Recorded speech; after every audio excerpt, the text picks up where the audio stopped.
미래엔 수학자라는 환경, 수학자 신감을 열어 9,000종의 교과서를 개발해온 우리나라 교과서 발행 부수 1위의 회사입니다. 예전에 어머님 혹시 우리 초등학교, 중학교, 고등학교 다닐 때 교과서를 공부했었잖아요. 그 교과서를 광복 이후에 70여 년 동안 우리나라 교과서를 만들어왔던 회사가 대한교과서인데, 그 대한교과서의 새로운 이름이 미래엔이다, 이렇게 생각해 주시면 좋으실 것 같고요. 저희 모두가 다 배워왔던 대한민국의 교과서의 역사인 미래엔이 우리 아이들이 어떻게 지금 새로운 교육과정의 변화가 있는지, 시험은 앞으로 어떻게 볼 부분들로 준비를 해야 하는지, 이 부분에 맞춰서 아이들이 학교 시험뿐만 아니라 마지막 입시 관문인 수능까지 잘 갈 수 있도록 시험에 강한 아이들로 성장하는 이유를 지금부터 하나씩 말씀드리도록 하겠습니다. 실제 이러한 시험의 변화 부분들이 초등학교, 중학교에서 지금 어떻게 진행되고 있는지 말씀드리도록 하겠습니다. 28년도 대입 개편안, 수능 어떻게 바뀌어지는지 한번 어머님들과 말씀 나누면요. 시험 이슈가 진행되면서 큰 변화들이 있었습니다. 상위권 대학 한번 보실까요? 상위권 10개 대학, 다들 희망하는 이런 대학들인데, 원래 이 대학들은요, 대부분 다 수능에서 1, 2 정도 있는 아이들이 갈 수 있었던 최상위권 다 희망하는 학과들인데, 보시면 변화들이 생겼죠. 국어, 영어, 한국에서 3등급, 심지어 중대 합격한 창의 ICT 보면 국어 4등급 아이도 합격을 했더라 라는 부분들을 보실 수 있습니다. 어떻게 이런 과정들이 되었나? 라고 한번 보시면 교집합으로 공통된 부분이 한번 보이시죠? 수리 영역에서 1등급을 받은 수학자라는 아이들이다 라고 하면, 이 아이들이 우선 선발이 됐기 때문에 다른 과목들보다 수학이 차지하고 있는 입시의 영향력이 굉장히 크다 라고 말씀드릴 수 있는데요. 이 이유는 대학에서 국어, 수학, 영어, 한국 4과목이면 공평하게 배분되면 25%씩 가산점이 돼야 되는데, 수학 하나에 대학에서 40% 이상의 가산점을 주고 있습니다. 즉 실제로 고3 때 보면 수학을 포기했다, 수포자다 라고 말하는 비중 몇 %인지 한번 환산을 해보면, 수능에서 3등급 이내 23% 드는 안에 드는 친구들은 그래도 수리 영역 때 수학을 푸는 친구들입니다. 그런데 학교 내신, 지금 학교 시험 어떻게 잘 봐야 될지, 학교에 아이들이 나와서 보시면 세 자릿수 나누기 두 자릿수의 답을 구하는 과정을 말로 나와서 설명할 수 있는지 평가하겠다 라는 부분들로 지금 학교에서 보는 시험들이 많은 변화가 되어 있습니다. 초등학교 5학년, 6학년도 보시면요, 어머님, 점점 더 깊어집니다. 그래서 6학년 친구들의 경우에서는 감점, 가산점이 이루어지는 부분들, 서술로 제한되는 부분들 다 진행이 되고 있어서 이러한 부분들이 이미 초등학교에서도 변화가 되고 있는데, 이게 어머님들께는 그냥 자랑, 보통, 노력, 요함으로 나오고 있기 때문에 학교에서 시험이 어떻게 바뀌어지는지 잘 모르실 수 있습니다. 그래서 이런 변화 과정들 한번 말씀을 드렸고요. 또 우리 친구들이 이제 중학교를 진학해서 압구정 중학교로 간 1학년 친구들은 올 1학기 동안 학교 시험이 어떻게 되는지, 아이들이 시험 잘 봐서 내신 A 맞는 그 경험을 한번 한 친구들은 계속 열심히 하고 싶어 하거든요. 그래서 시험 준비하는 부분들이 필요한데요. 고등학교의 수학시험장 한번 보여드리겠습니다. 성당고 2학년 우리 친구들 보면요, 선택형 문항들과 함께 서답형 문항이 6문항이 나왔습니다. 1번부터 6번까지 무려 6문제가 나왔는데, 이 부분들에 포함된 부분들이 30점의 100점을 가지고 있습니다. 그래서 지금 여기 친구는 쓸 시간이 없었죠. 그럼요, 여기 쓸 시간 없습니다. 왜냐하면 OMR 마킹하는 답안지에 이 풀이 과정을 써야 되기 때문에 거기에 부분들이 저희 미래엔 안에서는 중학교 아이들 완벽한 서술 답안 나중에 어떻게 쓰는지 제가 보여드릴 텐데, 이 부분들이 아이들 처음에 다 어렵거든요. 뭐라고 써야 되는지 몰라서 어려운 친구들이 한 줄, 두 줄 연습하다가 완성된 답안까지 갈 수 있게끔 저희가 중등 서술형에 특화된 교재에다가 안내 드리도록 하겠습니다. 이 부분 마지막으로 한번 어머님 점검해보고 갈게요. 지금 2028 대입에 대해서 쭉 말씀을 드렸는데요. 지금 초등학교 6학년 이하의 어머님들, 네, 또 우리 친구들도 중1이지만 어머님께서 알고 계셔야 하는데요. 2032년 대입 개편안 서울시 교육감은 계속 이야기하고 있습니다. 선호수령평가 현재 지금 수능에서 도입이 어려운 거는 맞지만 2032년도 생각을 해보면 절대적으로 필요하다. 그래서 보시면요. 대입 개편안에 지금 많이 이렇게 나와 있습니다.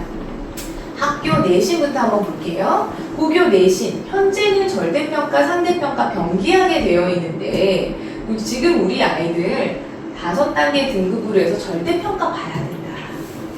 왜냐하면 지필 시험에서 서술형, 논술형 문항 평가를 점진적으로 확대해서 아이들이 학교 시험을 이렇게 변화가 돼야 되는데 이 선논술형 답안을 가지고 상대평가를 매기긴 너무나 어렵잖아요.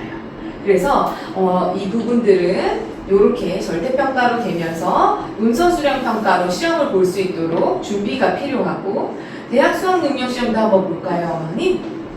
지금 현재는 9등급이었는데요. 네, 그리고 수학은 상대평가였죠. 하지만 지금 주장하고 있는 부분들은 전 영역으로 지금 영어같이 5단계 절대평가가 실시되면서 지금 우리 아이들 어떤 세상인데 지금도 AI의 개발 과정이 너무나 매일매일이 다르잖아요.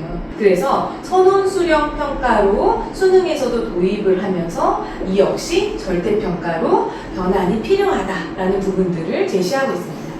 그런데 어머님 사실은 수학은요 지금도 보시면 유일하게 다른 영역들 중에서 수학만 주관식이라는 서술 논술이 생략되면 풀어낼 수 없는 문제가 무려 9문제나 나오고 있습니다. 그래서 그 문제가 틀려지면 아이들 4등급 이하가 되는 부분들이기 때문에 이미 수학은 수능도 선논술형이 배점이 들어가고 있다라고 어머니께서 이해해 주시면 좋으실 것 같고요.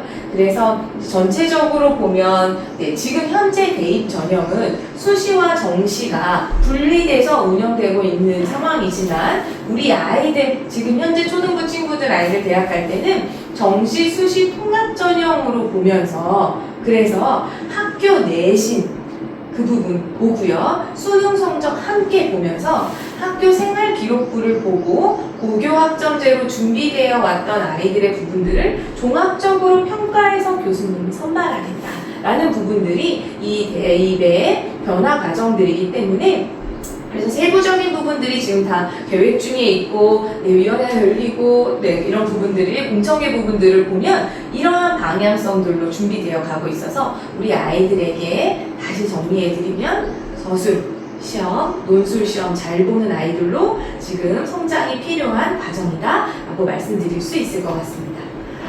그래서 저희 시험에 강한 미래의 수학, 개종교육이 다 반영된 이런 부분들 하나씩 말씀드릴 텐데요. 저희가 어머님, 저희 미래의 수학은 어떤 전문가예요? 결손 잡는 전문가입니다.